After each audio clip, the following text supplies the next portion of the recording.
Zero degree ক্যাফেতে গিয়ে আমরা প্রথমেই তো অর্ডার করেছিলাম পেরি পেরি ফ্রাইস, তারপরে নিয়ে নিয়েছিলাম চিকেন উইংস, আর ড্রিঙ্কসে ছিল ম্যাঙ্গো মিন্ট। এই ক্যাফেটাতে আমি মোট দুবার খেলাম এই নিয়ে, আমার তো বেশ ভালোই লাগলো টেস্ট।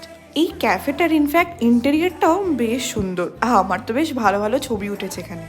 অয়ন ওই দিন একটু তাড়াতাড়ি এসেছিল বলে আমরা বিকেলবেলা ঘুরতে যাওয়ার প্ল্যানটা করতে পারলাম। এখানে খেতে খেতে একটু রাতে হয়ে গেছিলো, এবার আমরা বেরোচ্ছি, যাচ্ছি বাড়ির দিকে।